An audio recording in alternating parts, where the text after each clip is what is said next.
Morning good morning সবাইকে welcome back to my channel little life and dreams চ্যানেলে তোমাদের সবাইকে ওয়েলকাম।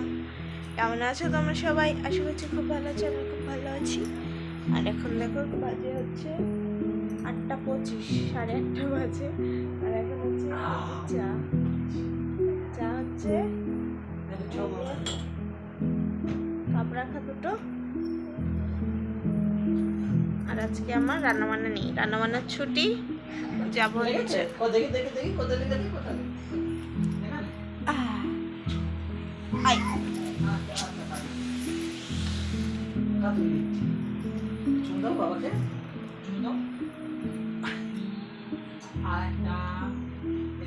সকালবেলা কি খাওয়া দাওয়া জানি না, এখন চাটা খেয়ে যাবে। তোমাদের দাদাভাই আছে একটু কাজের খোঁজে, কারণ বেশ অনেক দিন, প্রায় 15 দিন হচ্ছে বাড়িতেই আছে, কাজ হচ্ছে না, এত ওয়েদার খারাপ না, তার জন্য কাজে যেতে পারছে না।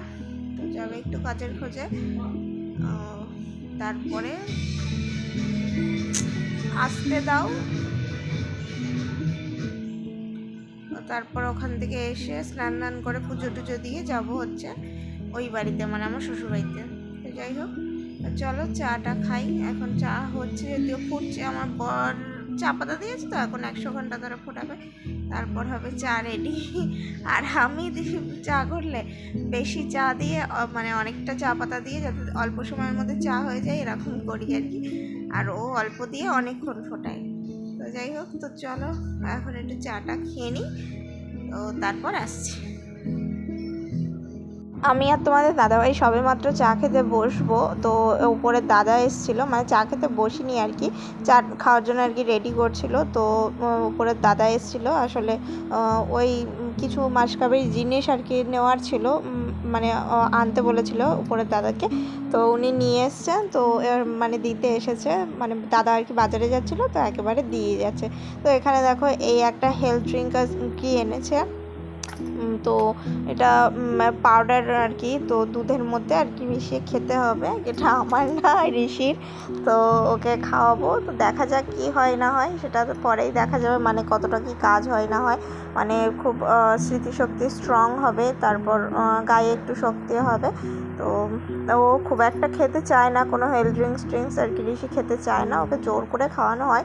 তো দেখা যাক এটা কি করে। আর এখানে এই যে কয়েকটা তেলের পাউচ নিয়েছিল, প্রত্যেক কটায় 1 কেজি করে রয়েছে। তো এখানে মোট নিয়েছিল হচ্ছে 5টা না 6টা বলতে পারো, 5টা নিয়েছিল। তো একটার এই যে প্লাস্টিক ছেঁড়া রয়েছে, এগুলো সবই সর্ষের তেল। আর রিফাইন তেল একটা রয়েছে, ওটা আগের বার নিয়েছিল, বাট রিফাইন অয়েলটা কাটা হয়নি বলে ওটা রাখা রয়েছে। আর এই একটা চা পাতা নিয়েছিল, বেশ অনেকগুলোই জিনিস নিয়েছিল। তো এই চা পাতাটা খুব ভালো, হ্যাঁ একটু বেশি লাগে বটে, বাট চাটা খুব ভালো। এখানে চাটা হয়ে গেছিলো বলে আমি বন্ধ করে নিয়েছি। তো আর নিয়েছিল এই ধূপকাঠিটা, এটা মানে রোজের আর কি গন্ধটা রয়েছে, মানে গোলাপের ঠিক গন্ধ না, গোলাপ জলের যে গন্ধটা ওটা। আমি গোলাপের গন্ধ একদম সহ্য হয় না, আমি মানে পছন্দ করি না গোলাপের গন্ধ। সবাই ম্যাক্সিমাম লোকই গোলাপের গন্ধ পছন্দ করে, বাট আমি একদমই পছন্দ করি না, আমার কেন জানি না একদম ভালো লাগে না গোলাপের গন্ধ। তো যাই হোক, ওই কারণে গোলাপটা জাস্ট আমার দূর থেকে দেখতেই আমার ভালো লাগে, বাট মানে আমি গন্ধটা একদমই পছন্দ করি না। তো এখানে আমি গন্ধটা দেখছিলাম কীরকম, মানে যদি গোলাপের গন্ধ হয় তাহলে আমি মানে রাখবো না, দিয়ে দেবো দাদাকে। তো একটু দেখছিলাম, তারপর দেখি যে না, গোলাপ না, গোলাপ জলের গন্ধ। তো সেই কারণে রেখে দিল তোমাদের দাদাভাই। খুব বেশি স্ট্রং যে গন্ধটা সেরকম না, হালকা গন্ধটা বেরোয়। আর ওখানে ঋষি বসে আছে, তো ওকেও খাওয়াতে হবে। আর এখানে আমি হেলথ ড্রিঙ্কসটা আর কি তোমাদের দাদাভাইকে বলছিলাম যে এত দামি নেওয়ার কি দরকার ছিল, কারণ প্রচুর দামটা দেখো, এই যে এখানে এমআরপি ফেলাই আছে 702 টাকা। তো আর বলেছিলাম যে কয়েকদিন ধরে তোমাদের দাদাভাইয়ের কাজটা ঠিকঠাক করে হচ্ছে না, তো সেই কারণে আমি বলছিলাম এখন কাজ হচ্ছে না যখন নেওয়ার কি দরকার। আর এখানে এই যে এটার দাম হচ্ছে 139 টাকা, ওই ধরো 140 টাকা ওরকমই। তো যাই হোক, তো এর দামটাও আমি তোমাদেরকে দেখিয়ে দিলাম। আর হচ্ছে তেলের দামটা কত আমার ঠিক মনে নেই, তো চলো তেলের দামটাও একটু দেখিয়ে দিই। এখানে তোমাদেরকে তেলের দামটা দেখাতে গিয়ে আমি খুঁজে পাচ্ছিলাম না, এমআরপি এখানে লেখা আছে, মানে এমআরপিটা লেখা আছে, বাট কত দাম সেটা লেখা ছিল না, আমি খুঁজে পাচ্ছিলাম না। তারপরে দেখলাম যে এই যে সাইডে লেখা রয়েছে তো এখানে ঠিক করে আমি বুঝতে পারছি না। এই যে 210 টাকা মানে 1 কেজি আর কি তেল, তো 210 টাকা। তো এখানে 1 2 3 4 5টা নেওয়া হয়েছে তেল। তো 5টা মিলিয়ে কত, ঠিক আমি অঙ্কে অতটাও বেশি মানে না, খুবই কাঁচা আমি অঙ্কে। তো তোমরা হিসেব করে নিয়ে 210 টাকা হলে 5টা পাউচ কত। তো এখানে দেখো আমি কয়েকটা মানে ফুলের কড়ির মধ্যে আর কি গাছ বসানোর চেষ্টা করছিলাম। এটা আমি অনলাইন থেকে দেখেছিলাম, তাই জাস্ট ট্রাই করছিলাম। আর এখানে দেখো এই যে এই জবা গাছটা কত সুন্দর হয়ে আছে, মানে পুরো খুব সুন্দর একদম ঝাঁক টাইপের হয়ে আছে, কড়িও হয়েছে। আর এখানে এই যে এই গাছগুলো খুব সুন্দর হয়েছে, দেখো বেশ কটা গাছে কড়ি হয়েছে। এখানে আমি দেখছিলাম যে কড়িটা ছিঁড়ে যাচ্ছে কিনা, কারণ বেশ কয়েকদিন ধরে দেখছি আমার গাছের কড়িগুলো না ছিঁড়ে ছিঁড়ে পড়ে যাচ্ছে। তো আমি বুঝতে পারছি না এরকম কেন হচ্ছে, মানে এটা আটকানোর যদি কোনো রকম উপায় থেকে থাকে তোমাদের কাছে, তোমরা প্লিজ আমাকে জানিও। কারণ এই ফুল গাছগুলো আমার খুব শখের ফুল গাছ। সমস্ত ফুলের কড়িগুলো যদি পড়ে যায় তাহলে আমি কিসের জন্য আর কিনে এনেছি বলো। তো যাই হোক, তো তারপর ঘরে এসে দেখি যে বরমশাই এখানে চা নিয়ে এসে রেডি করে ফেলেছে। ওখানে ঋষিও আসছে 1 পা 2 পা করে, কারণ ও নিমকি দিয়ে চা খাবে, সেই কারণে। ও আমার মতনই নিমকি দিয়ে চা খেতেও খুব ভালোবাসে। হ্যাঁ, অ্যাসিডিটি হয়, 100% অ্যাসিডিটি হয়, বাট আমি নিমকি দিয়ে চা খাওয়াটা ছাড়ি না। তো মানে চা খাওয়া ঠিক আছে, কিন্তু অ্যাসিডিটি হোক, তারপর ওষুধ খেয়ে নেবো। তো যে এরকম একটা ব্যাপার আর কি। তো যাই হোক, তো ঋষিকে বেশি খেতে দিই না, ওকে 2 থেকে 1টা খেতে দিই, তারপরে আর দিই না। মানে অত্যাধিক খেলে যে অ্যাসিডিটি হয়ে যাবে এরকম কোনো ব্যাপার না, অল্প দিই, ওই কারণে ওর খুব একটা অ্যাসিডিটি হয় না।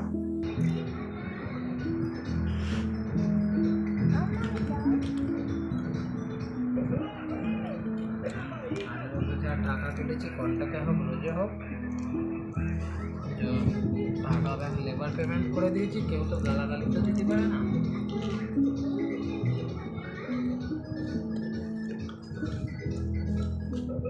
যেমন ঠিকাদার হয়ে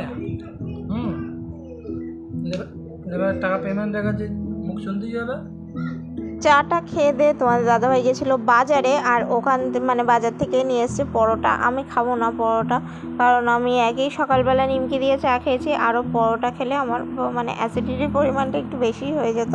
তো সেই কারণে আমি আর পরোটা খাইনি। দেন তারপর বেশ কিছু কাজ সেরে নিয়েছিলাম, কারণ আজকে একটু রোদ উঠেছিল। তো কয়েকটা জামা কাপড় ছিল, সেগুলোকে কাচাকুচি করে নিলাম, ঘরটর গুছিয়ে স্নান ধান করে পুজো দিয়ে চলে এসেছি এই বাড়িতে। আর এই বাড়িতে এসে দেখি দিভাই এখানে রান্না অলরেডি বসিয়ে দিয়েছে। এখানে রান্না হচ্ছে, জানো তো, আমি ভেবেছিলাম যে আজকে মাটন হবে, কারণ তোমাদের দাদাভাই আমাকে সেই মতোই বলেছিল যে এখানে মাটন হবে মানে বাড়িতে। কিন্তু এসে দেখি মাটন না, চিকেন হয়েছে। কারণ আমার শ্বশুরমশাই গেছিলেন মাটন নিতে, বাট ওখানে যে আর কি আমাদের যিনি আর কি চিকেন দেন, তো উনি আর কি জোর করে চিকেন দিয়ে দিয়েছিলেন, সেই কারণে আর এই সপ্তাহে আর মাটন হয়নি। মাটন হবে সামনের সপ্তাহে, সামনের রবিবার আর কি হবে। তো বাবা বলেছিল যে ঠিক আছে, এই সপ্তাহে যখন হয়নি তো সামনের সপ্তাহে নিয়ে আসবো। তো দেখা যাক কতদূর কী হয়। সামনের সপ্তাহে যদি হয়, সামনের সপ্তাহে রবিবারে আবার এই বাড়ির ব্লগে তোমাদের সঙ্গে শেয়ার করব। তো যাই হোক, তখন দেখো দিভাই রান্না করতে করতে, তারপরে রান্না বান্না হয়ে যাওয়ার পরে মানে তরকারি নামিয়ে চলে এসেছিলো ঘরে, তার কারণ প্রচুর গরম লাগছিল। আর এখানেও আমি আরও একটু শুয়ে গল্প করছিলাম। দিভাইয়ের সঙ্গে আমার বন্ডিংটা খুবই ভালো। হ্যাঁ, সবার সঙ্গে সবার বন্ডিং ভালো হয় না, বাট দিভাইয়ের সঙ্গে আমার এই বন্ডিংটা একটু স্ট্রং, একটু ভালো বলতে পারো। তো মানে আমি বিশ্বাস করি যে প্রত্যেকটা সম্পর্ক টিকিয়ে রাখার দায়িত্ব দুজনের হওয়া উচিত। মানে আমিও যেমন ওর সঙ্গে সম্পর্কটা টিকিয়ে রাখতে চাই, ও সেরকম আমার সঙ্গে সম্পর্কটা টিকিয়ে রাখতে চায়। বাট আমি যদি কারোর সঙ্গে সম্পর্ক টিকিয়ে রাখতে চাই, আর অন্য তরফ থেকে যদি আমার সঙ্গে সম্পর্কটা টিকিয়ে রাখতে না চাই, তাহলে সেই সম্পর্ক কখনোই ভালো থাকে না। মানে তো আমি আর কি এটাই বিশ্বাস করি। তো সেই কারণে অনেকজনের সাথে এরকম আছে যাদের সঙ্গে আমার সম্পর্কটা ভালো মানে নয়। সেটা অনেকে মনে করতে পারে যে আমি হয়তো তাদেরকে নিয়ে কথা বলছি, অ্যাকচুয়ালি আমি তাদেরকে নিয়ে বলছি না, আমি সবার কথা বলছি। মানে যাদের সঙ্গে আমার সম্পর্ক ভালো নয়, আমি তাদের কথা বলছি। তো যাই হোক, তো তারপর দেখো ওখানে দিবার সাথে গল্প মানে দাঁড়িয়ে না, শুয়ে একটু গল্প টল্প করার পর তারপরে চলে এসেছি এখানে ঋষিকে খাওয়াতে। আর এখানে ঋষিকে যতক্ষণ খাওয়াচ্ছিলাম মানে তোমাদের দাদাভাই যাচ্ছিলো আর কি একটু মানে ফটো তুলতে। ওই চারিদিকে একটু বৃষ্টি টিষ্টি হয়েছে তো ওয়েদারটা খুব সুন্দর, তো বলছিল একটু ফটোগ্রাফি করে আসি। তো আমি বললাম একটু আমাকে কিছু ভিডিও ক্লিপস তুলে দিয়ে যাও, তারপরে যেও। তো ওখানে ঋষি বায়না করছিল যে ও ক্যামেরাটা নেবে, ওর হাতে একটুখানি দিয়ে তারপর নিয়ে নিল তোমার দাদাভাই, নাহলে ওই ক্যামেরার সামনে লেন্সটা স্ক্র্যাচ করে দেবে।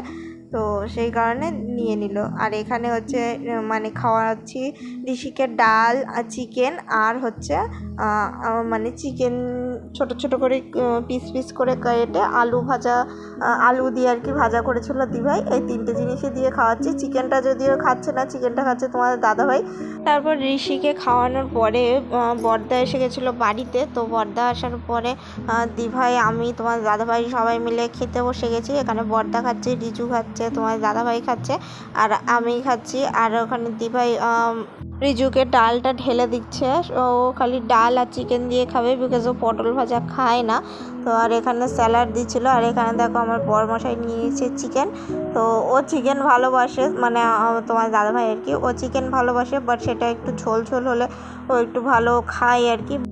বিকেলবেলা এখানে রাস্তার ধারে বসে বসে একটু ভিডিও এডিটিং করছিলাম। আর দিভাই দেখো আমার হাতে বসিয়ে দিয়ে গেছে চা। আর এখানে তোমাদের দাদাভাই আমার ভিডিও তুলতে গিয়ে এইরকম করে ফেলেছে। তো যাই হোক, তারপর বিকেলবেলা চাটা খাওয়ার পরে সন্ধ্যাবেলা দেখো, সন্ধ্যাবেলা বলতে এই রাত্রের টাইমটা, এখন 8টা সাড়ে 8টা বাজে। এখন চলে এসেছি বাবার রুটি করতে। আমি রুটি করছি না, রুটি করছে দিভাই। তো আমি এখানে একটু রুটিটা বেলবো বলে আমি একটু ফোনটা জাস্ট দাঁড় করিয়ে নিলাম। তার কারণ এখানে এই বাড়িতে আসলে আমি ফোনের স্ট্যান্ডটা মানে আনা হয় না, তো ট্রাইপডটা আনা হয় না, যার জন্য আমার একটু প্রবলেম হয় এখানে ওখানে মানে দাঁড় করিয়ে করিয়ে আর কি আমাকে ভিডিও করতে হয়। তো এখানে আমি দেখছিলাম আর আমার চুলটা কত বড় হয়েছে, তার কারণ গত বছরের চুলটা খুবই ছোট ছিল। আর এখন যেহেতু জানো যে আমি ওই আদিবাসী অয়েলটা ইউজ করছি, সত্যি বলছি তেলটা ভীষণ ভালো। আমার মানে চুলটা আগে প্রচণ্ড রাফ ছিল আর যথেষ্ট ছোট ছিল। এই যে দেখাচ্ছিলাম আমি ওকে যে পুজোর সময় কেটেছিলাম কত ছোট ছিল, তারপরে এক বছরে এত বড় হয়েছে।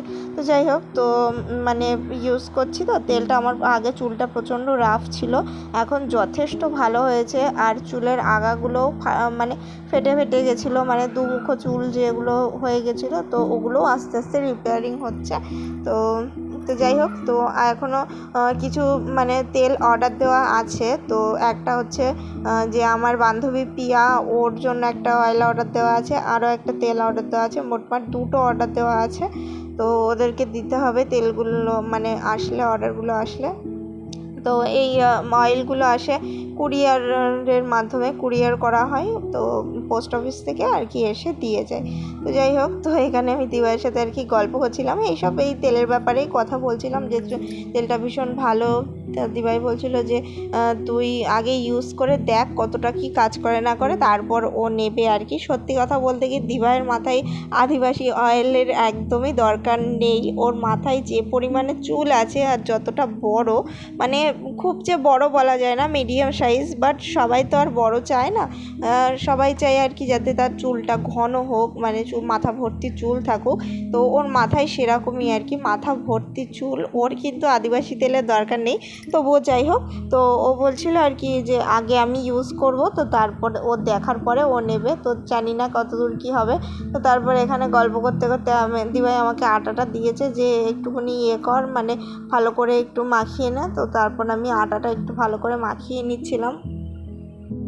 তারপর মানে দিভাই এসেছিলো যে আমি ঠিকঠাক মানে রুটির ইয়েগুলো ঠিক করে কেটেছি কিনা সেটা দেখার জন্য। তো ও এসে দেখে যে আমি বড় বড় করে কেটে ফেলেছি। তারপর ও আবার ওগুলোকে ছোট ছোট করলো, কারণ আগে আর কি বাবা মানে ছোট ছোটোই কিন্তু একটু মোটা মোটা রুটি খেতে ভালোবাসতো, যার জন্য ওই অভ্যাসটা আমার হয়ে রয়েছে। তো এখন একটু পাতলা রুটি খাই, ছোট ছোটোই খাই, বাট একটু পাতলা রুটি খাই আর কি। তো দিভাই সেই রকম অনুযায়ী আর কি রুটির লেচিগুলো কেটে নিচ্ছিলো। তো তারপরে আবার আমাকে দিয়ে দিল, এবার আমি বেলবো আরও ছেঁকে নেবে ঝটপট।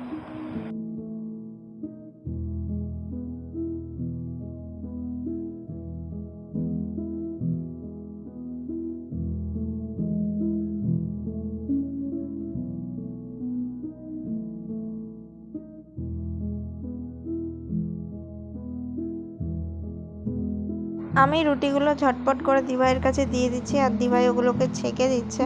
দেন তারপরে দেখো এখানে হচ্ছে দুই দেওর বৌদি আর হচ্ছে ছোট যা তিনজন মিলে একটু গল্প হচ্ছিলো, আড্ডা হচ্ছিলো। তো তিনজন মিলে আর কি গল্প করছিলাম, কারণ বাবা ওই ফোনে কথা বলছিল তো তো এই বাবাকে নিয়ে আর কি কথা হচ্ছিলো। তো যাই হোক, আর এদিকে হচ্ছে মানে আবার একটা ভাজা হচ্ছে, মানে আমার শ্বশুরমশাই আর কি দুপুরবেলা চিকেন খেলে রাত্রেবেলা চিকেন খেতে পারে না, তো ওনার জন্য রাত্রেবেলা কিছু একটা ভাজাভুজি করে দিতে হয়, তো ওইটাও হচ্ছিল আর কি। তো এখানে দেখো আমার রুটি করা মানে রুটি বেলা হয়ে গেছে বলে এক্সট্রা যে আটাটা ছিল সেটা আমি ওই কৌটোর মধ্যে ভরে নিয়েছি। আর দিভাইয়ের এই যে লাস্ট রুটি হচ্ছে, তো এই রুটিটা হয়ে গেলেই তো এবার যাব একটু বাইরের দিকে। ও ভিজে গেছে।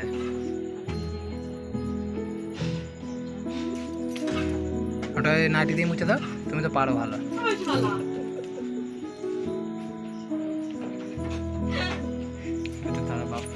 রাতের খাওয়া দাওয়া কমপ্লিট করে আমরা চলে এসেছি বাড়িতে। আর বাড়িতে আসার একটু তাড়াহুড়ো ছিল, তার কারণ আজকে ছিল সুপারস্টার সিঙ্গারের গ্র্যান্ড ফিনালে।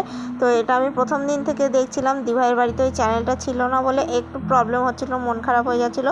তো তারপর অ্যাটলিস্ট চ্যানেলটাকে খোলা হলো আর অল্প একটুকুনি দেখে ফাইনাল ডিসিশন মানে কে উইনার হয়েছে সেটা অ্যানাউন্স করার আগে আমরা চলে এসেছি বাড়িতে। সবাইকে বলছি আমরা বাড়িতে চলে এসেছি, আর বাড়িতে এসে হচ্ছে দেখছিলাম একটু সুপারস্টার সিঙ্গার, তাই তো সুপারস্টার সিঙ্গার দেখছিলাম। তো ওটা শেষ হয়ে যাওয়ার পর আজকে যেহেতু গ্র্যান্ড ফিনালে ছিল ওই বাড়িতে দেখছিলাম, কিন্তু রাত হয়ে যাচ্ছে বলে যেই অ্যাড দিয়েছে তাড়াতাড়ি করে বাড়িতে চলে এসেছি। তো বাড়িতে চলে এসে লাস্টের এপিসোডটা দেখলাম, দেখার পরে এখন হচ্ছে শেষ হয়ে গেছে। তো এখন এবার ঘুমানোর প্রস্তুতি চলবে, জায়গা করা হবে। যাই হোক, তো আজকের ভিডিওটা এখানেই এন্ড করছি। ভিডিও ভালো লাগলে সবাইকে বলছি লাইক কমেন্ট শেয়ার করে দিও। তোমরা যারা আমার চ্যানেল নতুন তারা চ্যানেলটাকে সাবস্ক্রাইব করে দিয়ে বেল আইকনটা প্রেস করে দিও। আজকের মতো এখানেই টাটা জানাচ্ছি, সবাইকে জানাচ্ছি গুড নাইট, বাই বাই, শুভরাত্রি।